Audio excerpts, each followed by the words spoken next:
Este espacio es presentado por Claro Empresas Soluciones Corporativas. Presenta el siguiente programa Banco República, nuestro banco país.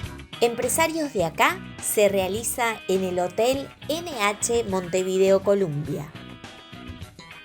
En el programa de hoy vamos a conversar sobre emprender, el significado del trabajo y tomar decisiones arriesgadas. También sobre el sector de hostels en nuestro país y en la región, con Federico Labaña, que es fundador de Viajero Hostels. También vamos a conversar sobre cuáles son los temas que lideran la agenda del sector tecnológico y el diálogo será con Andrea Mendaro, que es CEO de la Cámara Uruguaya de Tecnologías de la Información, CUTI. Bien, lo anunciamos al comienzo del programa. Ya tenemos aquí en estudios a Federico Labaña, que es director de Viajero Hostels, LATAM. Es autor del libro ¿Cómo jubilarte a los 40? Y yo lo tengo, bienvenido. Gracias, un gusto tenerte Tatiana. aquí. Encantado de estar. Yo voy a dejar un poquito mi tablet por acá, porque acá yo ya tengo mi libro y tengo una lapicera ya pronta para que después me lo firme. ¿Cómo jubilarte a los 40? Es un libro y divertirte en el intento. Eso es súper importante. La bajada, la segunda parte, siempre digo que es más importante que divertirse y no sufrir tanto. Uh-huh. Y a mí me llamó mucho la atención este libro y yo se lo conté, primero se lo posteé en LinkedIn y después se lo comenté por interno y después iniciamos un contacto. Dicen que no hay que juzgar al libro por la tapa, ¿no? Como un dicho popular, refiriéndose a otras cosas de la vida, pero que es real, ¿no? Y yo cuando leí esto, ¿cómo jubilarte a los 40? Dije, este hombre está loco, ¿no? O sea, ¿qué nos va a enseñar a jubilarnos a los 40 cuando es un deseo que quizás puede ser bastante compartido, ¿no? Sí. Y allí preguntar, ¿no? ¿Por qué este título? ¿No? Y ahí ya hay varios disparadores para los temas, pero ¿por qué el título? ¿No? ¿Es lo primero que se elige? ¿Es lo último? No, en mi caso fue lo primero que elegí. Ajá. Y un amigo publicista que fue de los primeros que le conté cuando yo lo tenía escrito. Yo no le conté a nadie que iba a escribir un libro, Ajá. Lo armé y cuando le conté el título me dijo, Fede, está bueno, es muy prensable, pero sabés que te van a pegar, ¿no? Acá en Uruguay, un país donde nadie dice que le va bien, donde todo el mundo es súper conservador, esto de cómo jubilarte a los 40 suena un poco como creído, ¿no? Pero nada, para mí había que llamar la atención. Yo creo que yo soy muy marketinero y me gusta esto de llamar la atención. Y cómo jubilarte a los 40, a mí tuve notas, creo que la primera nota la tuve con Carballo en el programa de Canal 4, que yo digo, pero no tiene mucho que ver, pero llamaba la atención y todo el mundo quería hablar de eso y es como aspiracional. Entonces yo quería jugar con esto para hablar del tema de por qué es aspiracional querer jubilarte joven. Entonces, porque cuando uno hace lo que le encanta, lo que ama, no te querés jubilar nunca, querés seguir siempre en actividad. Entonces, si hay mucha gente buscando eso, es porque no están haciendo lo que les gusta. Y por eso que la bajada del título y divertirte en el intento, para mí es lo más importante y es en lo que intento hablar mucho en el libro, ¿no? Es realmente disfrutarte lo que haces. Seas emprendedor, seas freelance, independiente o tengas un trabajo, te tiene que gustar, porque pasamos mucha parte del tiempo en eso, te tiene que desafiar todos los días. Entonces hablo un poco de eso y cuento mi historia, que digo que es muy autóctona, ¿no? Muy uruguaya, porque lo que nos pasa a los que queremos emprender y demás es que no tenemos bibliografía cercana. Siempre tenés títulos de autores, o sea, no sé, la historia de Zuckerberg, de Steve Jobs y demás, que son otros mercados, otras realidades, y cuesta identificarse con alguien de acá. Entonces me parecía que una historia muy uruguaya, muy autóctona, de un chico de clase media, normal, sin un gran coeficiente intelectual, ningún megagenio, con negocios muy tangible, porque a veces parece que para ser emprendedor tenés que crear la última aplicación de tecnología o el último software inentendible. Y no, y algunos podemos emprender pintando una casa, poniendo unas sillas, unas mesas, o en mi caso unas camas, y empezar algo. Entonces por ahí un poco la idea de por qué escribir el libro. Bueno, qué interesante, ¿no? Y muy interesante lo que mencionabas, que en algunas oportunidades lo he desarrollado aquí bajo, digamos, quizás otro tipo de aristas, ¿no? Más financieras, pero claro, difícilmente los empresarios se jubilan, o sea, porque más allá de que de repente no formen más de parte de la empresa de forma directa y quizás haya una generación o dos que estén hoy en lo que es la operativa diaria, están en algo vinculado, ¿no? Quizás el pensar jubilarse vaya al punto de vista económico, ¿no? De no estar pensando en generar más implementando el esfuerzo. Quizás va por ahí. Pero bueno, allí preguntarte, porque yo tengo marcado, yo hice la tarea, yo te voy a confesar algo, no lo terminé todavía, pero hice la tarea de ir a los puntos claves y hay capítulos que ya los tengo marcados, y hay uno allí que me gustó mucho, que es el capítulo 3, y dice, nunca nadie a favor. ¿No? Allí que aparecen los contras, los que no te tiran para adelante, como así le decimos. Sí, te dan para atrás, decimos muy acá. O sea, acá aparece muy la historia de una sociedad uruguaya que es muy conservadora, ¿no? Donde familiarmente mi familia quería que hiciera una carrera, que trabajara en una empresa, que hiciera como el camino tradicional. Y yo siempre fui como la oveja negra de la familia, queriendo hacer cosas fuera del canon tradicional. Entonces, sí, es verdad, nunca tuve nadie a favor. Y yo digo que no lo hacían de malos. Seguramente lo hacían porque ellos los educaron así y porque no querían que yo sufriera, no querían que me pegara el palo y que me fuera, que si me iba mal, que iba a sufrir. Lo que ellos no entendían, que para mí el fracaso era no intentarlo. O sea, yo tenía que intentar hacer algo de esto. Entonces también hablo bastante en el libro de a los que ahora somos papás y tíos, abuelos, etcétera, que fomentemos eso, que acompañemos, que no tiene nada de malo que se equivoquen, que les vaya mal, que fracasen, porque es más, incluso fomento a que los padres que tienen empresas, que tienen emprendimiento, que no hagan que los hijos sigan la empresa familiar. A mí me tocó esa parte de seguir en el camino de la empresa familiar o el negocio de la familia y por suerte, por una cantidad de factores que ahora no viene al caso, yo decidí hacer otro camino y eso me cambió la vida y seguramente nunca me hubiera sentido tan realizado si yo no empezaba mi propio proyecto de cero, me ponía mis propios desafíos, que si hubiera seguido en el negocio familiar. Entonces creo que hay que cambiar un poco ese concepto más tradicional uruguayo de seguir el negocio de la familia, hacer la carrera, andar por el camino de trabajar en tal empresa. Hay gente a la que le sirve y se siente cómoda con eso y es feliz, perfecto. Ahora, si vos ves que el chico o la chica no está bien, no es, uno como padre, ahora que está en esa etapa de paternidad, tiene que hacerlos largar. Entonces, nada, yo cuento un poco eso para que otros se sientan identificados y mucha gente me ha escrito y me ha dicho, pucha, a mí me pasó lo mismo, a mí todos me van para atrás, la familia, los amigos. Cuento historias incluso en el libro de amigos míos que emprendieron grandes y fueron muy exitosos después, a pesar de que todo su círculo le decía que no se meta. Y acá muy interesante con lo que tú decías, ¿no? Porque muchas veces hay una creencia, bueno, tengo posibilidad, por supuesto, por esta actividad y por otras por fuera, vinculadas a la comunicación, de conversar con muchos empresarios, con muchos profesionales de diferentes ámbitos y demás, y obviamente que sé, digo, que no es así. Pero muchos quizás, quienes están del otro lado, o tienen una creencia de que emprender siendo hijo de es más fácil que otro que no.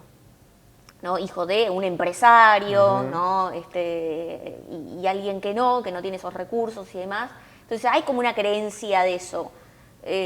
¿Tú cómo lo ves? A ver, yo creo que esto es como ser hijo de futbolista, ¿no? Tiene sus pros y sus contras. El pro tal vez es que tienes una cantidad de camino abierto, que se te abren determinadas puertas, ni que hablar del punto de vista económico, la parte financiera, pero también se te abren muchas puertas. Tiene la contra de tener también el estigma de ser el hijo de, ¿no? De llevar el apellido Forlán, ¿no? Hablando de fútbol o lo que fuera. Entonces, si me preguntás a mí, yo creo que elijo la del anonimato y empezar de cero a ser el hijo de.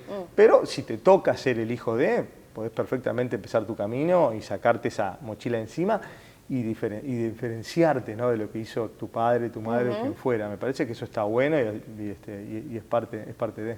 Acá me surge, cuando hablas de falta de apoyo, ¿no? Cuando uno emprende, hay algo que te lo voy a comentar hasta de lo que es la experiencia propia, que quizás muchos que están del otro lado también, y hablando con muchos preparadores de gerentes, de institutos y mismo empresarios y demás, que compartimos como un poco a veces la misma, sentirnos un poco incómodos con aquellos que yo les llamo los que trancan, ¿no? Que yo creo que son, quizás tú me lo dirás, peores que la falta de apoyo. ese que no te contesta a tiempo, que te ignora el mail. No contra nada contra los departamentos de marketing, pero muchas veces, por ejemplo, los departamentos de marketing son, digamos, como un foco, ¿no? de quien emprende, porque demoran la respuesta, por ese que no te agendó la reunión con tal o cual. ¿Cómo lo ves vos y cómo tú manejás eso o qué aconsejás al sentirse de cuántos negocios a veces uno pierde por esas personas que de repente lo hacen porque no les interesa, porque no valoran lo que está del otro lado, porque no lo saben, porque ni siquiera es por algo de que ponga en juego su trabajo, por darte a ti ¿no? ese paso de gestión que es necesario? No sé si me expliqué ahí. Se entiende. A ver, se me ocurren dos cosas que también yo las... Se me vienen casos a la mente en este momento, pero no imagino. quiero deschavar a No quiero dar nadie. nombres. Pero el que lo está mirando seguramente se acuerda de mí. ¿Sabe quién es? No, te decía, se me ocurren dos cosas que también siempre recomiendo. Una, que es para mí el activo principal, en este caso de un emprendedor, pero de cualquiera, que es la perseverancia. ¿No? Es el no darte por vencido, el insistir. Yo cuento parte de mi historia, lo que me pasó con el primer hostel, que fue cuando hace 20 años quería abrir un hostel, nadie sabía lo que era un hostel, chicos y chicas jóvenes que no se conocían y dormían juntos en la misma habitación, era algo casi que inmoral, ¿no? Entonces, nadie me quería alquilar una casa, se me caían todos los negocios, yo insistí, pasaron 1 año y medio insistiendo. Entonces, por un lado es la perseverancia, y por otro lado es buscarle una vuelta diferente, ¿no? Vos decís, che, con este approach le estoy mandando mail a esta persona, y no estoy entrándole, hay que buscarle un approach diferente, hay que pensar diferente, hacer cosas diferentes de lo que harían todos los demás. Eso en mi vida, y también lo cuento, hizo muchas diferencias. Cuando yo busqué un camino, el camino no transitado, el que no hacían todos, es como cuando yo, no sé, le digo a mi equipo, busquen tal cosa. Ah, bueno, buscamos online. ¿Y qué más? Ah, no, mandamos un mail. ¿Y qué más? Ah, no, tengo el WhatsApp, le mando... ¿Qué más? ¿No? Ya la gente no levanta el teléfono, no va hasta un lugar a buscar algo. Yo, no sé, muchos de los hostels que conseguí, lo cuento ahí, fue caminando. Yo busqué en inmobiliarias online, no había propiedades en opciones, salí a caminar, a hablar con porteros, a hablar con la gente, el del almacén de la esquina. Tengo una anécdota muy buena de un hostel en San Andrés, una isla, cómo lo terminé consiguiendo por una nota que me hace el periódico local, de casualidad, porque yo llego al periódico local a preguntar y salió la nota y después me contactan y conseguí la casa, que si no, no lo hubiera conseguido nunca. Entonces, hay que buscarle una vuelta diferente y no quedarse con el no, decir, che, no sé, a esta persona de repente no le estoy pudiendo entrar por este lado, y de repente tengo que ir por otro, ¿no? De repente tengo que conocer, ir a un ambiente más social y buscarle un lugar donde lo pueda contactar de otra manera y romper ese hielo. ¿Cómo haces para que no te afecte? Para que, digamos, esa indignación de decir, por culpa de esta persona, de quien depende la decisión, que no es de esa persona, o sea, quizás la otra persona también se pierde una oportunidad por este mediador que no entiende, que no la ve, o que capaz que no le caigo bien, pero porque no le caigo bien no tiene nada que ver con la relación que vos podés establecer con la persona tomadora de decisiones, ¿no? Ese mediador genera mucho ruido y quizás tú tengas algún consejo que pueda servir de tu experiencia. A ver, como te decía, por un lado es entender un poco, en este caso que decís vos más puntual de alguna persona algo, buscarle una vuelta y decir, che, ¿cómo le puedo llegar a esta persona? ¿Por qué no le estoy entrando? Algo hago que le estoy cayendo mal o que no le caigo simpático. De repente tengo que buscar un ambiente social, ¿no? Buscar contactos en común, si che, esta persona va a tal lado, al club, a tal lado, de repente tengo que ir por ahí, tengo que conocerlo en otro espacio y que sacarme de esa casilla. Esa es una opción. Lo otro que yo digo siempre, en general, para luchar contra ese fracaso, ese rechazo y eso que nos da, es la autoconfianza. Cuando vos te la crees en el buen sentido y te sabés bueno y te sabés que te va a ir bien y que sabés que esto lo vas a lograr, manejás esa frustración de mejor manera, ¿no? O sea, decís, yo voy a llegar a esta persona, claro, yo voy a lograr esto que me propuse, porque creo en mí mismo. Y la autoconfianza es algo que se construye, ¿no? No es algo que, me la creo porque soy un creído. No, es algo que se construye poniéndose desafíos, demostrándote, saliendo de la zona de confort, haciendo cosas que no te ponen cómodo. ahí te demostrás que podés lograr cosas. Es un camino de construcción personal, obviamente. Bien, qué interesante. Vamos a seguir hablando en el próximo bloque de empresarios de acá. El diálogo es con Federico Lavagna, que es, fundador, director de Viajero Hostels. Vamos a hablar también un poquitito a propósito del sector hostels en Uruguay. Bueno, ya venimos, te quedás para el próximo bloque porque todavía recién empezamos. Así que con todo, se fue rapidísimo el primero, así que me quedo con todo. Ya seguimos. Betel, única cadena de centros de estética y spa del Uruguay. GSS, única empresa en Uruguay dedicada al Facility Services. Limpieza, seguridad, outsourcing de personal y mantenimiento. Conozca más en www.gss.com.uy. Agregamos valor a las empresas. Todos lo hacemos, esa reacción instintiva para protegernos del sol. Pero, ¿es suficiente? ¿Y si en tus manos estuviera la verdadera solución? Dermagloss, líder en cuidado de la piel, te ofrece alta protección contra los rayos UVA y UVB, hidratación profunda y cuidado para toda la familia. Dermagloss, proteger está en tus manos.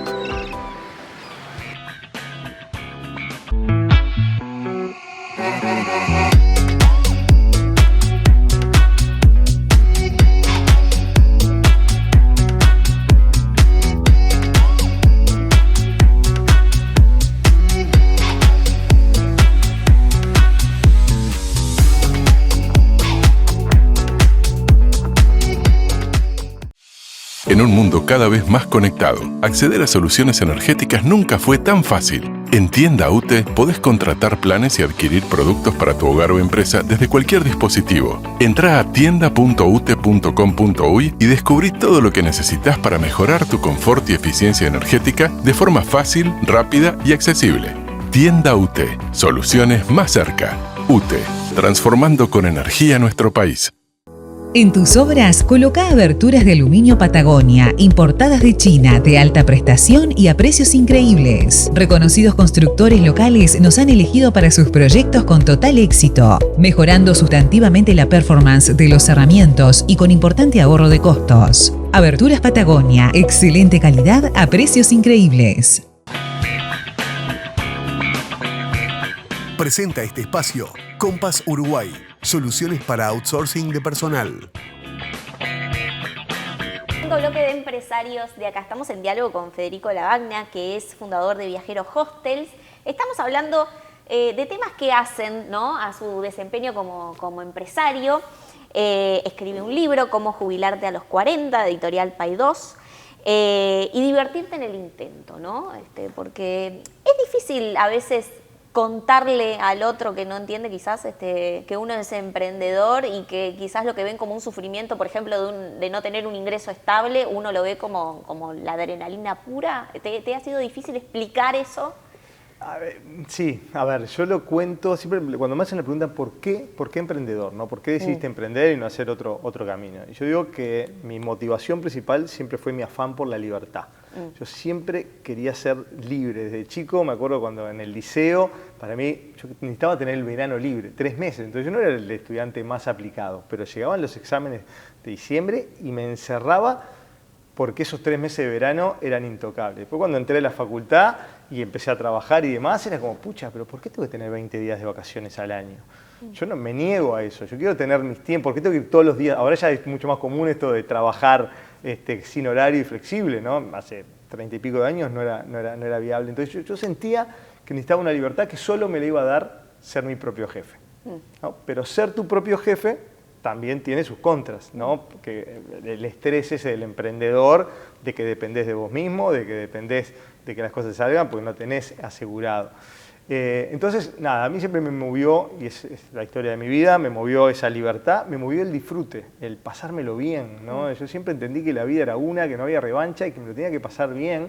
Y el trabajo es una parte importantísima. Yo me la tenía que pasar bien en mi trabajo y tenía que ir asociando mi trabajo, en este caso mi emprendimiento de empresa, a lo que a mí me encanta y disfruto de hacer. Y a mí siempre me gustó viajar, así que desde los 21 años agarré una mochila y me fui a recorrer mundo. Siempre me gustó conocer personas, hablar otros idiomas, conocer otras realidades. Yo siento que el mundo es tan amplio, ¿no? Quedarme en mi barrio, en mi ciudad, me parecía y me sigue pareciendo súper asfixiante y me encanta seguir conociendo. Pero esa es mi personalidad, es mi forma de ser. Entonces yo tenía que poder hacer eso y bueno, y terminé juntando mi pasión por los viajes, por conocer personas, con mi trabajo, mi emprendimiento en el área de los hostels, de la hotelería. Y pasé ya hace 20 años, que este año se cumplen 20 años que abrí el primer hostel. Pasé estos 20 años, o sea, disfrutando, conociendo personas. Hemos abierto hostel en 8 países. O sea, he conocido gente de todos lados, he hecho una cantidad de amigos nuevos en el camino, me he divertido mucho, son negocios aparte que son divertidos, siempre tenés un barcito, hay buen ambiente. O sea, yo me lo he pasado y me lo paso genial en lo que hago, ¿no? Entonces, nada, me parece que uno puede, esta es mi pasión, otros tendrán otras pasiones, trabajar, emprender en este caso en algo que te apasione y que te lo pases genial. E intentarlo, ¿no? Allí hay también hay, de alguna forma, hay una dicotomía entre ser tu propio jefe, generarse el autoempleo, a ser emprendedor. Ahí hay una diferencia, ¿tienen un punto de contacto? Sí, yo justo en el libro hablo, luego de hablar de ser tu propio jefe, enseguida hablo de no ser esclavo de tu propio negocio. Porque cuando tu negocio solo funciona cuando tú estás ahí, ya sea en la caja registradora o pendiente, sos un esclavo de tu propio negocio, ¿no? Y no sos de vuelta un comerciante, sos alguien que tiene su autoempleo. El empresario es el que puede ver las cosas desde otro ángulo, desde afuera, y que no depende. Claro, yo siempre digo, si yo estoy 10 horas, 12 horas, 15 horas en mi negocio, va a andar mucho mejor que si yo estoy 8, 7 o 4. Pero lo importante es que ande. Y en mi caso, mi objetivo nunca fue cuánto había en el banco a final de mes, sino cuánto me divertía y qué tan realizado estaba. Entonces entendí que la única forma de no ser esclavo de mi propio negocio era creciendo y delegando, ¿no? O sea, yo necesitaba crecer porque si yo tenía un negocio chiquito que pagaba mi sueldo, no podía poner a otra persona, porque si no yo no iba a cobrar nada. Si crecía, entonces iba a poder poner a otra persona y yo iba a poder estar en otro ángulo. Y aprender a delegar, ¿no? Aprender. Lo más difícil. Es lo más difícil, ¿no? Y todos creemos que nadie lo va a hacer tan bien como nosotros, es parte del ego también del emprendedor. Pero bueno, y hay que saber resignar, decir, las cosas yo sé que no van a funcionar nunca más igual de bien que cuando yo estoy ahí 10 horas al frente. Pero mientras funcionan y mientras me permitan pagar mis cuentas y sobre todo tener mi calidad de vida, ¿no? Que para mí eso es clave, ¿no? Hay gente que de repente es súper exitosa a nivel financiero o proyectos, pero su calidad de vida para mí no es la mejor, ¿no? A mí siempre, yo durante prácticamente los últimos 20 y pico de años, 30 años de mi vida, yo me pasaba 3, 4 meses viajando, ¿no? También trabajaba a distancia y demás, pero porque era mi pasión y a mí me importaba eso. Y si el negocio funcionaba menos bien, pero me permitía estar haciendo eso que a mí me gustaba, buenísimo. Un balance interesante. Yo le comentaba fuera de cámara, pero lo hago adelante, que es más interesante, porque también es una recomendación para quienes están del otro lado. Estoy leyendo un libro de Morgan Housel, que es 18 lecciones sobre el dinero. Y una de las que subrayé con 1000 colores y que me gustó mucho porque creo que es así también, es un capítulo que se llama Libertad y que dice más o menos de que el activo que compra, el activo más importante que compra el dinero es el tiempo, y el tiempo da libertad, ¿no? Y allí financieramente, a la hora de emprender, ¿cómo tú observas que hay que tomar las primeras decisiones, ¿no? Porque uno cuando va a emprender entiende que, bueno, ¿cómo financio esto? ¿Para dónde va esta plata? ¿Para dónde va la otra? Pero después de dar el salto, hay un proceso hasta generar ingresos que puedan compensar, ¿no? Esa inversión. Allí, ¿cómo ves que puede ser la estrategia más común, ¿no? Digo, por ejemplo, yo tengo una idea de negocios y voy a producir lapiceras, ¿no? Necesito capital, necesito financiamiento, me hago mi plan de negocios, dónde voy a poner mi fábrica, esto, lo otro, pero después hay un después, ¿no? Y yo no sé si no se pierde un poco la visión de lo que planifiqué antes. Pero antes del después hay un antes, Bien. ¿no? Y en el antes uno tiene que pensar sus proyectos en base a la capacidad de capital de inversión que uno tenga, ¿no? Si yo me pongo, te vuelvo a mi caso, yo empecé con hostels. Hostels son un estilo de alojamiento. Hoy en día, Viajero, la cadena que tiene 28 propiedades, más de 3.000 y pico de camas, hoteles de 60 habitaciones con 2 ascensores, o sea, si yo pensaba que mi primer hostel tenía que ser como el actual, era imposible, imposible. Yo tenía una capacidad de inversión que tu capacidad de inversión es tus ahorros, tu friends and family, lo que puedas conseguir. Con eso yo tenía que armar algo, no me podía poner el objetivo, porque muchas veces te dicen, sí, me gustaría emprender, pero el problema es la plata, ¿no? Un amigo mío siempre dice que la plata no es el problema, la plata siempre es la solución. Pero más allá de eso, uno tiene que decir, bueno, yo tengo que emprender con no puedo ponerme un objetivo. Si vos querés hacer lapicera, si tenés X, hacé para X y armate un plan de negocios para eso que tenés. No te armes algo más grande, porque si no vas a decir, no, nunca voy a conseguir el dinero. Entonces, creo que empieza por ahí, por decir, ser muy realista y empezar. Yo empecé con un hostel, con una casita alquilada chiquita, con 6 habitaciones, los muebles, las cuchetas que me la fió un amigo que tenía una carpintería, los muebles de mi abuela, y ahí empecé, éramos 3 empleados. Hoy llegamos de vuelta a 1.000 empleados y es otra estructura, pero fue paso a paso. Si yo me hubiera puesto de entrada querer empezar con algo mega, nunca lo hubiera logrado. Entonces es como también tener expectativas más cercanas a tu realidad. Qué interesante, ¿no? Y allí el capítulo 10, que es una pregunta muy... Seguramente que muchos se la realizan, ¿no? Decir, bueno, esta empresa o este muchacho, esta muchacha que creó esta empresa, que es súper exitoso, la vende, ¿no? Obviamente, digo, hay propuestas muy seductoras y demás, pero quizás quien emprende sabe de que cuando uno crea algo, le tiene un cariño. O sea, lo que tiene valor no tiene precio. Por lo menos eso es lo que creo yo. Sí, pero ¿por qué se vende una empresa? ¿Por qué alguien decide, como tú, por ejemplo, decir, bueno, voy a vender mi empresa? Más allá de que, por ejemplo, sea sacando la necesidad económica, ¿no? Te está yendo bien, sos exitoso, reconocido, y llega una propuesta y digo, bueno, voy a vender mi empresa. También volvemos a lo anterior, calidad de vida, ¿no? Y hay momentos para cada cosa, ¿no? Había una anécdota que decía que estaba Steve Jobs y Bill Gates charlando y se decían, che, ¿te das cuenta que antes éramos, en un evento de tecnología, antes éramos los más jóvenes y ahora somos los más viejos en esto? A todos nos llega, ¿no? A todos nos llega que hay un momento donde de repente ya no te sentís con las mismas ganas, con la misma energía, que ya también que hay algunos, siempre va a haber alguno, yo digo, más rubio, más de ojos azules, más alto, más lindo. Siempre va a haber, y va a pasar y va a venir con la energía que uno tenía en otro momento. Entonces, creo que en la vida hay momentos y también momentos. A mí me pasó que en un momento de mi vida, yo por esto, como te decía, viajé mucho, conocí mucha gente, hice muchas cosas, pero yo estaba en un momento de mi vida donde necesitaba otra estabilidad, estar más tranquilo, poder disfrutar de mi hijo. Entonces ya esa vida no era tan compatible. Y por más que el negocio iba bien y era exitoso, yo sentía que también era el momento de salirse, porque yo no quería ser o no quiero ser Federico Labaña, el de Viajero, o Federico Labaña, el de Sinergia, Cowork, cuando armé Sinergia y demás. Yo soy Federico más allá de mis emprendimientos, ¿no? De la misma manera que escribí un libro, hice otras cosas, no me quería eso de toda la vida y sos fulanito de tal empresa o de tal programa o de lo que fuera, ¿no? Porque uno es más allá de eso. Entonces me parecía que estaba bueno saber largar, saber reconvertirse, y también empecé como con un proceso personal yo siempre quise vincularme mucho al tema social, al impacto social, a poder ayudar a otros. Siempre me sentí como un privilegiado por haber nacido donde nací, con la familia que nací, con todo lo que tuve y viendo otras realidades.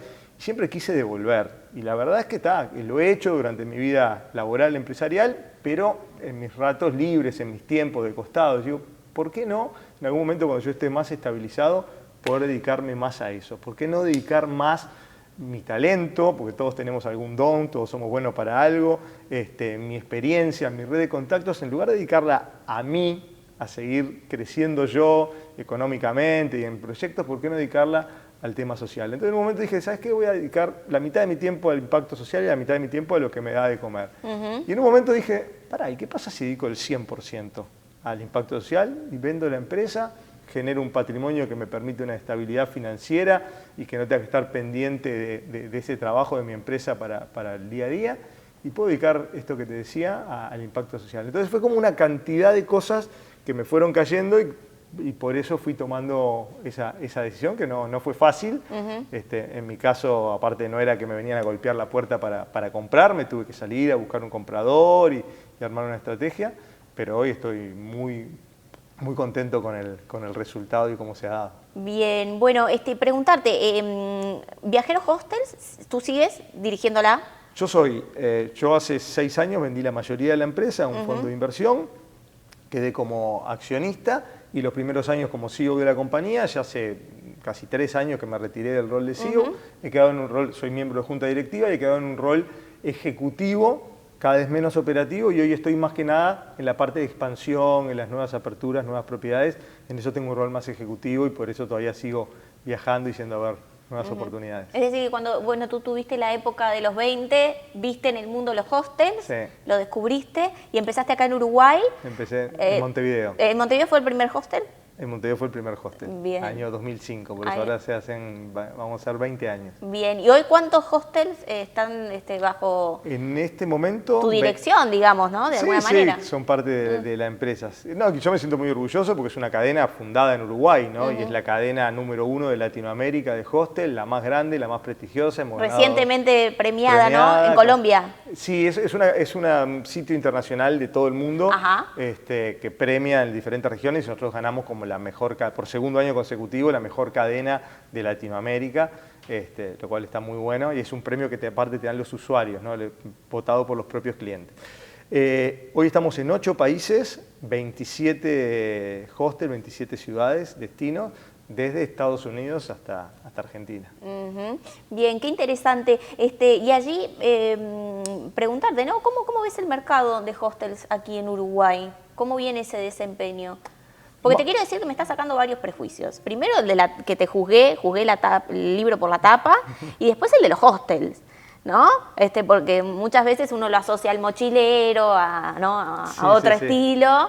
Bueno, esta conversación la he tenido con varios ministros de turismo que han pasado durante estos 20 años y donde siempre el hostel fue el hermano hippie de la industria, ¿no? El que no le daban bola. Y por suerte, en los últimos años, ya las grandes cadenas hoteleras están abriendo su línea de hostel o de turismo joven porque ven ahí un negocio muy grande y porque aparte ven la posibilidad de agarrar a sus próximos clientes cuando recién empiezan a viajar. Entonces, esta es una industria que ha cambiado muchísimo del hostel que yo abría acá con 6 habitaciones y cuchetas tradicionales a lo que hoy son con pods, que son como unas camas cerradas con tu enchufe y demás. Las habitaciones compartidas ya no son la cucheta tradicional. Las habitaciones nuestras, tenemos 2/3 de nuestras habitaciones son privadas, con baño, con aire, con tele, a nivel cualquier hotel 4 estrellas. Si viajaras en alguno de los hostels, te sorprendería. He llevado amigos, familia, y dicen, wow, yo no me imaginaba esto, ¿no? Porque nosotros generalmente tomamos hoteles medianos y los reconvertimos y le damos toda la onda hostel, que es más bien la parte social, también divertida, siempre pasan cosas, hay actividades. ¿Y cómo veo la industria? Más allá de la industria de los hostels puntualmente, la industria del turismo, de la hotelería en Uruguay viene muy castigada, venimos de muchos años muy malos por toda la situación de Argentina, ni que hablar la pandemia. Y ha costado, los hostels incluso han cerrado la gran mayoría, hoy somos pocos porque cuesta venir, nosotros dependemos mucho de Argentina, Uruguay es un país que está, o sea, el turismo internacional llega a Buenos Aires y de Buenos Aires cruza unos días a Uruguay, esa es la realidad. Y después tenés el turismo regional, que principalmente son argentinos y que estos últimos años han estado con pocas posibilidades de viajar. Recién este verano se vio un poquito más de movimiento de argentinos, porque para ellos ahora, te decían, por primera vez Uruguay no es caro para nosotros, pero Argentina está muy mal y la hotelería más de clase media o en mi caso joven, con pocos recursos, son a los que más les cuesta. Entonces es una industria que ha venido golpeada, ¿no? Ha venido golpeada, este año mejoró un poquito, pero el turismo en Uruguay ya no va bien hace un tiempo. Y bueno, ya eso sería otro tema de que también faltan políticas país a nivel de cómo fomentar el turismo, ¿no? Es la segunda industria del país, es la que más gente emplea, pero es la que históricamente menos atención los gobiernos, cambian los partidos y el turismo no es un área en la cual se le presta atención, se podrían hacer muchas, yo lo veo... ¿Una medida que se podría hacer y no se hace? Una medida que se podría hacer y no se hace, bueno, Es una, pero implica una cantidad de cosas, que es el tema de marca país, de identidad. O sea, no basta con decir Uruguay natural. No, una identidad es súper importante para vos, para cualquier producto que vendas, ¿no? Tenés que tener una identidad muy fuerte y trabajar a partir de ahí. Yo lo viví mucho en Colombia. Yo en Colombia fue el primer país que me fui a abrir hostel después de Uruguay. Y lo que pasó en Colombia en estos últimos 15 años es brutal, pero porque ellos prestaron mucha atención a convertir un país que era riesgoso, peligroso, al que nadie quería ir en los 90 o el principio de los 2000, hacia el país más turístico de Sudamérica hoy en día. ¿No? Y convirtieron, había una campaña muy famosa de Colombia, el riesgo que te quieras quedar, etc. O sea, trabajaron muy bien esa construcción de identidad, más allá de sus bellezas naturales, había que construir una identidad. ¿Pero es solo publicidad?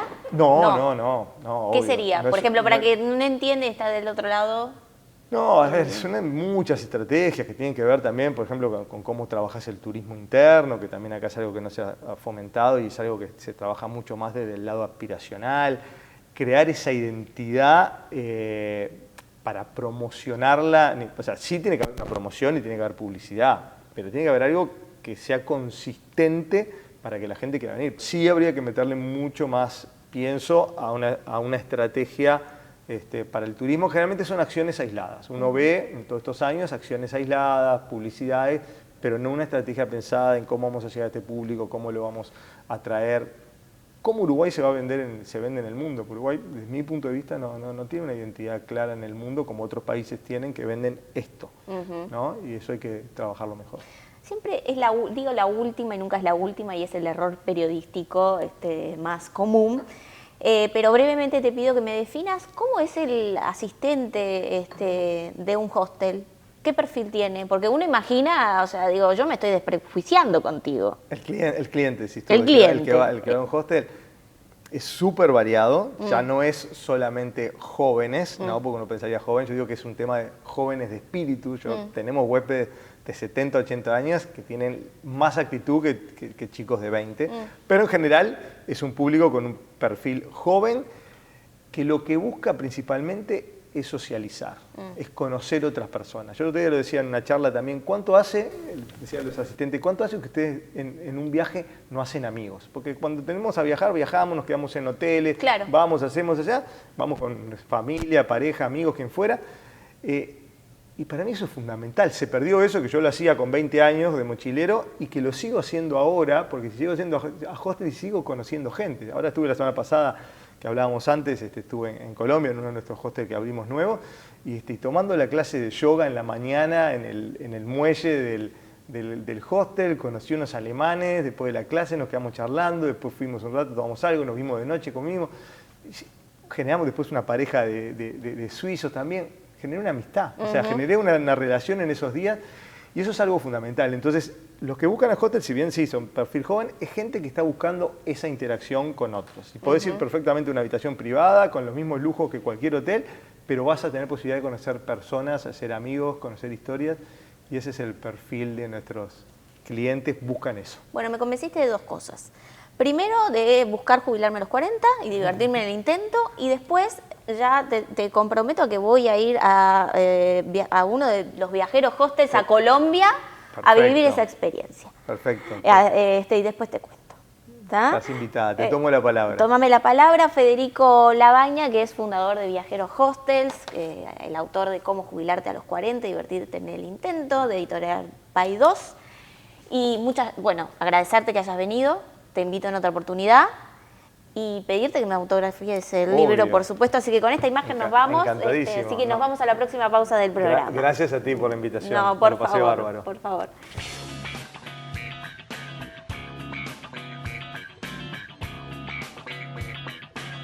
En tus obras, coloca aberturas de aluminio Patagonia, importadas de China, de alta prestación y a precios increíbles. Reconocidos constructores locales nos han elegido para sus proyectos con total éxito, mejorando sustantivamente la performance de los cerramientos y con importante ahorro de costos. Aberturas Patagonia, excelente calidad a precios increíbles.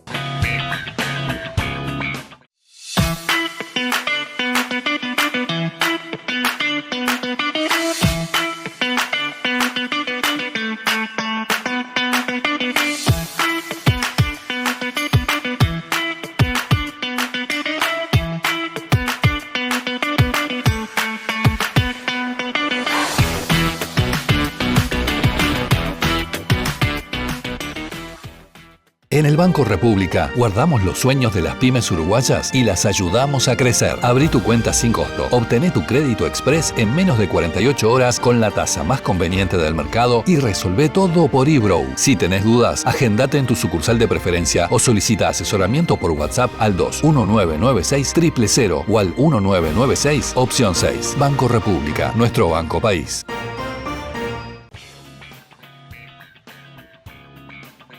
Las expectativas de inflación de los empresarios se mantienen en el techo del rango establecido por el Banco Central para este año. Según datos del Instituto Nacional de Estadística, la mediana de la inflación esperada se sitúa en el 6% para este año 2025. Se mantiene en 6% para el año móvil cerrado en enero del 2026 y asciende a 6,5 para el año móvil cerrado en enero de 2027. Es importante destacar que el Banco Central fija un rango de metas inflacionarias para el año 2025 que va del 4 al 6%, lo que coloca a las expectativas empresariales en el límite superior.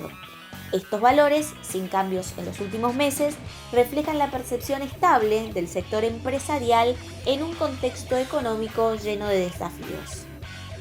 El sector de comercio y servicios cerró el año 2024 con un crecimiento moderado del 0,6% respecto al año anterior, según informó la Cámara Nacional de Comercio y Servicios esta semana. Este resultado contrasta con la caída de importancia de un 2% que había mostrado la actividad comercial y de servicios durante el año 2023. Vale destacar además que se trata del mayor crecimiento anual de las ventas desde la pandemia, a pesar de que haya sido muy modesto. Entre los rubros se destacan los muebles con un crecimiento del 17,1%, informática con 15,4% e indumentaria con un 11%. En el cuarto trimestre del año, todas las empresas registraron mejoras.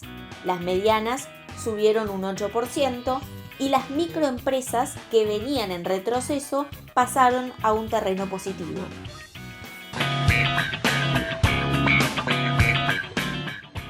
El menú ejecutivo ideal está en Rodelú. En Semiflex llevamos más de 40 años ayudándote a ver el mundo con claridad.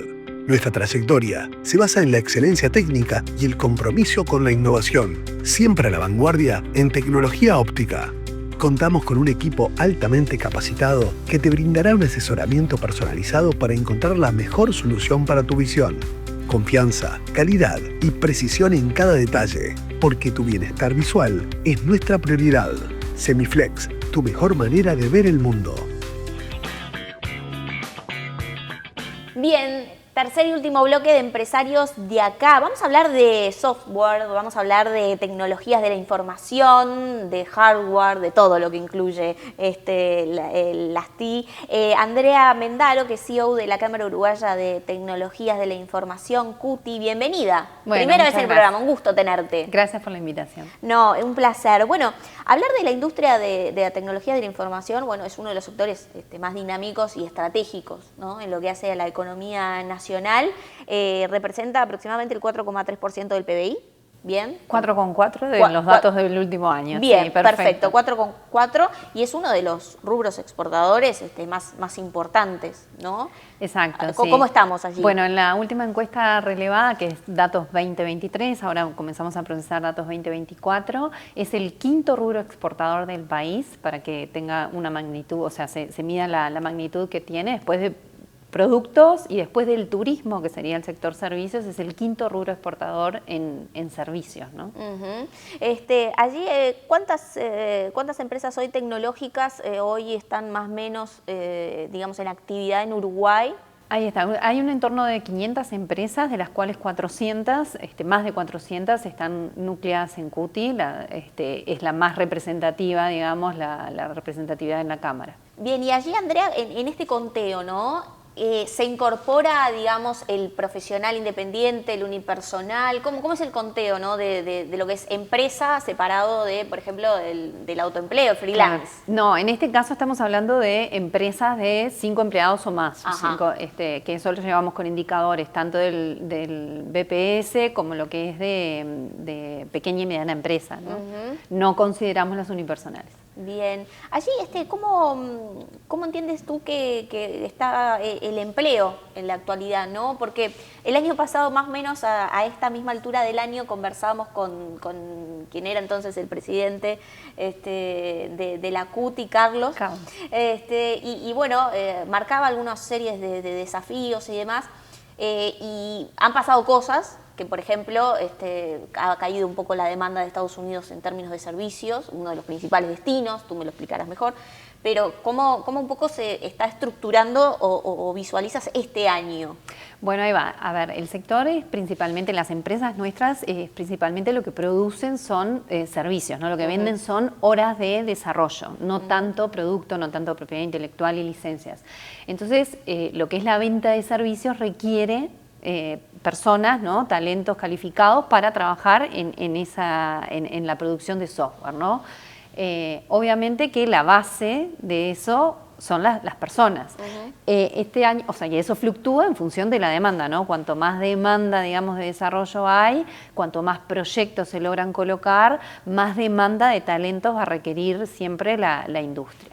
La demanda ha venido creciendo, obviamente que se sintió la recesión en Estados Unidos. De hecho, en esta encuesta que yo te comentaba, el crecimiento en el empleo fue del entorno de 500 personas. No fue tan significativo como otros años, pero no dejó de crecer. Para este año esperamos que todo eso cambie también, que la economía está retomando, la actividad de las empresas está creciendo, el consumo de tecnología per se crece a todo nivel, no solo en lo que son nuevos productos y servicios de software, sino específicamente en otras áreas, ¿no? En otras áreas de la economía, como es salud, agrofinanzas, todo tiene software. Entonces eso hace que cada vez se va a requerir y se va a seguir requiriendo más talento en el sector. Allí, Andrea, tengo datos que tú me corregirás, que Uruguay es el tercer exportador global per cápita. Eso a nivel de América Latina. De América Latina. Ahí está, eso es una medición que sí, por suerte estamos ahí siempre en los rankings. Bien, ¿quiénes están primero? Está Puerto Rico, está creo que está Colombia, pero hay otros países que se destacan o que tienen mayor capacidad, digamos, de exportadora. Bien, son competitivos, digamos. Son competitivos. Allí, por ejemplo, un tema no menor a la hora que plantean los empresarios es justamente la falta de competitividad, ¿no? Y muchas veces, se dan ocasiones en nuestro país en la que para que generar una inversión y para que sea competitiva se le realizan exoneraciones fiscales, ¿no? Las TICs tienen determinadas exoneraciones, varias, por ejemplo IRAE, contribuciones especiales al BPS, en fin, hay un montón y no las tengo todas en mente en este momento, pero la pregunta es, ¿seguiría siendo competitivo el sector de las tecnologías de la información si no tuviese estas exoneraciones fiscales? Bueno, a ver, una muy buena pregunta. En realidad es un sector que viene siendo apoyado y promovido desde hace muchísimos años. Eso ha hecho que pueda dar ese salto. Sí, obviamente la competitividad está dada básicamente por el costo de los salarios, ¿no? Digamos, las empresas, su mayor costo son en sueldos, o sea, no tienen grandes fábricas, no precisan grandes instalaciones, de hecho, hasta ni oficinas, porque muchas veces el trabajo remoto. Entonces acá lo que hay es, lo que encarece el producto o el servicio a entregarle al cliente final, está basado por la matriz de costos de las empresas, que está básicamente, ¿cuánto le tengo que pagar a mis colaboradores? Si esos salarios son altos, obviamente que tus precios al mercado, al cliente final, van a ser más altos, o tenés que ir a competir afuera con otros países que por su economía, por su estructura, en fin, tienen otros costos u otros subsidios también. Entonces eso hace que te quedes fuera de precio. Entonces hay proyectos que no podés encarar porque estás fuera de margen. ¿Qué pasa con ese apoyo? Ese apoyo justamente lo que hace es bajar esas barreras que de alguna manera no podés competir, por ejemplo, con un salario de un trabajador que una empresa en Estados Unidos le ofrece de repente 8 o 10 mil dólares mensuales. Capaz que sin pasar inclusive por el sistema, acá las empresas pagan leyes sociales, pagan todos sus tributos. Hay distintos mecanismos, ¿sí?, de atracción de talentos que pueden elegir una ley versus otra de IRPF o IRAE por unos años. Que eso tienen retenciones también. Tienen retenciones, tenés retenciones en el destino, en el país de destino. Entonces todo eso es costo para las empresas, pero a su vez compiten con otras que tienen otros beneficios. Entonces acá si no estuviera la exoneración, ¿existiría en Uruguay una industria tan potente? Porque, como te decía hoy, no tienen grandes industrias, no precisan grandes inversiones para operar. Entonces, cuando las condiciones del mercado no son favorables, levantan la operación y se van a otro país. Que sí les brinde condiciones favorables para ser competitivos. Depende un poco entonces el sector de estas. Y sí, o sea, para ser competitivo a nivel mundial depende de eso hoy, y si no hay que buscar qué variables pueden incidir para poder accionar sobre ellas, porque también hay algunas variables sobre las cuales no podés accionar, o sea, los precios que pagan otros mercados en salarios, Uruguay no los puede manejar, no los puede controlar. Allí, Andrea, también te pregunto porque, bueno, justamente estamos en el inicio de un nuevo gobierno y han habido en alguna oportunidad más o menos algunas apreciaciones con respecto a, bueno, a revisar exoneraciones fiscales de algunos sectores y obviamente que también las TICs es uno de ellos. Entonces, lo pregunto concreto porque seguramente han tenido conversaciones con los nuevos integrantes del gobierno. Exacto. ¿Qué hablaron? Hemos tenido conversaciones previas inclusive a las elecciones y bueno, les entregamos nuestro plan estratégico, ¿no?, hacia dónde queremos lograr posicionar la industria y qué se necesita también para lograr esos objetivos que son ambiciosos porque queremos constituir el 10% del PBI de aquí a 5 años, o sea, no lo podemos hacer solos. Estas condiciones de mercado se tienen que dar para que eso se logre, ¿no? Hemos conversado y bueno, los distintos actores políticos, pero el gobierno electo nos manifestó que la voluntad es continuar apostando también a la tecnología, porque es claro que es un sector que tiene un potencial enorme y que tiene un potencial también de hacer un cambio significativo en la economía del país. Bien. Allí pregunto, porque tengo el dato, y tú me corregirás o no, de que en temas impositivos, ¿no?, estaban digamos, con algunas retenciones en el exterior, por ejemplo, en Estados Unidos y Argentina, no sé si hay algún otro país, y estaban en conversaciones justamente para mitigar estos efectos. Bueno, ¿no? ¿Qué es lo que pasa? Explícamelo mejor porque tengo el titular y la info. Ahí está. Bueno, Estados Unidos es el primer destino de las exportaciones de Uruguay, además es la meca, digamos, de producción de tecnología y demás, pero muchas veces las exportaciones se van a empresas de tecnología, no a clientes finales, a veces, sino a empresas que tercerizan su desarrollo, para que entiendas un poco que también es un mercado que después comercializa lo que en parte se vende desde Uruguay. Pero además no aplica retenciones. Entonces hay que ver también cómo se mueve, digamos, las políticas futuras de Estados, que aplique Estados Unidos, para ver también si es más conveniente o no como cliente, ¿no?, ese mercado. Pero sí hay países, sobre todo en América Latina, donde también es de los principales mercados de destino de las exportaciones del sector, que aplican retenciones locales y aplican retenciones enormes. Argentina, Brasil, bueno, en Chile se trabajó un tratado que redujo un poco la aplicación de esos impuestos, de esas tasas, pero claro, no depende del sector privado que pueda ir a negociar. Es una, digamos, negociación política. Exacto, son de gobiernos a gobiernos, ¿no?, que involucran no solamente, por ejemplo, en productos hay muchas, tienen que empezar a incorporar servicios y son bilaterales, o sea, son de mutuo beneficio, entonces son negociaciones que no dependen de un solo factor. ¿Está planteado? Está planteado, por supuesto. Bien, bien. Allí preguntar, digo, el año pasado, por ejemplo, uno de los grandes temas para la industria, marcaban allí, bueno, obviamente que está el empleo, pero también era el tema ciberseguridad, ¿no? El año pasado, por ejemplo, en temas de fake news también, por un año electoral y demás, eran como temas en la agenda, ¿no? Este año, ¿en dónde están puestos los temas de agenda?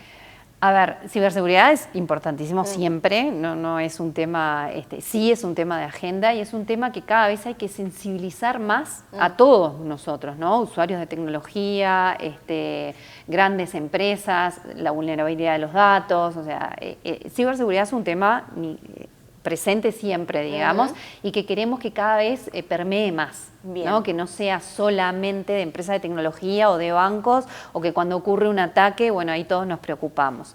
Hay que prevenir, hay que entenderlo, hay que estar, digamos, en primera línea, también a nivel de lo que es las capacidades nuestras para atender posibles o mitigar posibles riesgos.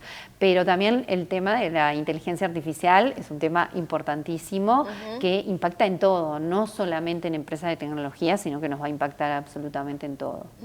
Allí, Andrea, me hablabas de ciberseguridad y yo recuerdo que hubo, no sé si casi finalizando el año o unos meses antes, un cierto acuerdo entre autoridades de gobierno y la CUTI, ¿no? con respecto a lo que hace a la GESIC, ¿no? la información de gobierno, que también involucraba temas de ciberseguridad. Allí, específicamente, ¿cómo trabaja el gobierno con el sector privado con estos temas de ciberseguridad? Porque está de moda ahora una serie que se llama Día Cero, no sé si tú la viste, bueno, pero es un gran ciberataque que se realiza en Estados Unidos y bueno, allí tienen que ponerse a trabajar para encontrar al culpable, ¿no? Pero como vulnerabilidades también hacia los estados, los gobiernos. Exacto, sí, y a veces uno le parece que bueno, que Uruguay no es de interés de otros, ¿no? De quién se va a ocupar de atacarnos, pero sí, eso pasa, o sea, y pasa con más frecuencia de la que uno se entera.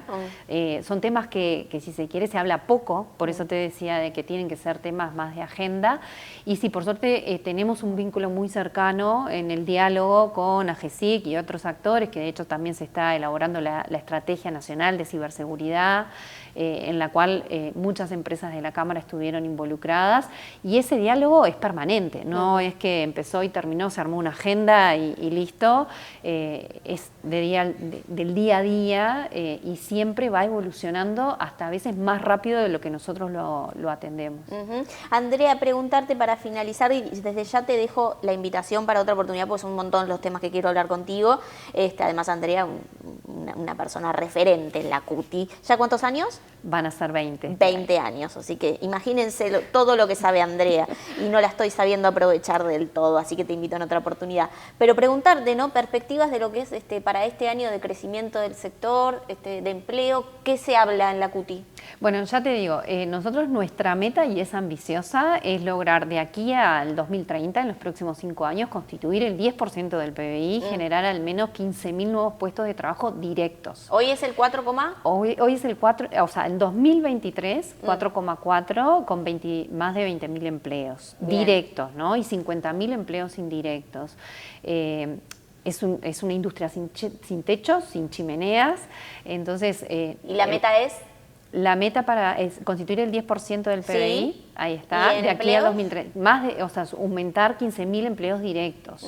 Bien. Obviamente que tenemos que generar capacidades, que haya oferta educativa disponible, que haya cupos disponibles. Por eso te digo que no es un trabajo que lo hacemos solo el sector privado y por eso se planteó una estrategia también al gobierno para que nos acompañe en que esas condiciones de mercado se den para lograr esos objetivos. Bien, bueno, vamos a estar atentos porque este es un tema, por supuesto, de la agenda del programa, un sector muy, muy importante para el país. Andrea Mendaro, que es CEO de la Cámara Uruguaya de Tecnologías de la Información, CUTI, muchas gracias por estos minutos y te espero en otra oportunidad, por supuesto. Encantada, muchas gracias.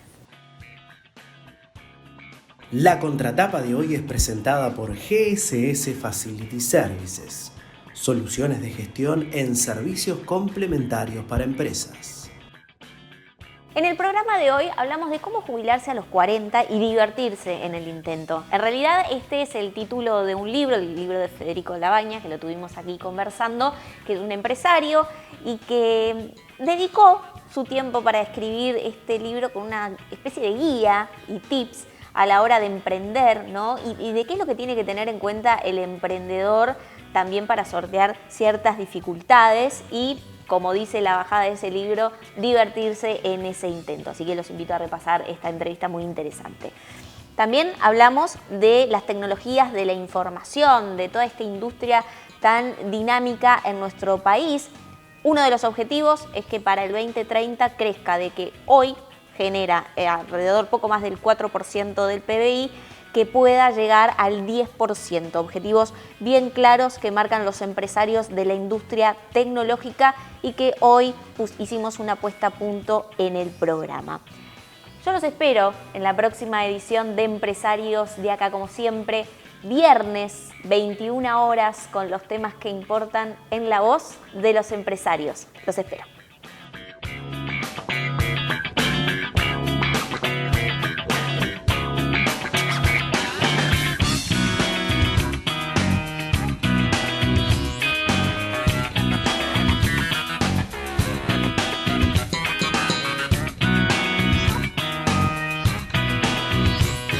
Este espacio fue presentado por Claro Empresas Soluciones Corporativas. Presentó este programa Banco República, nuestro banco país.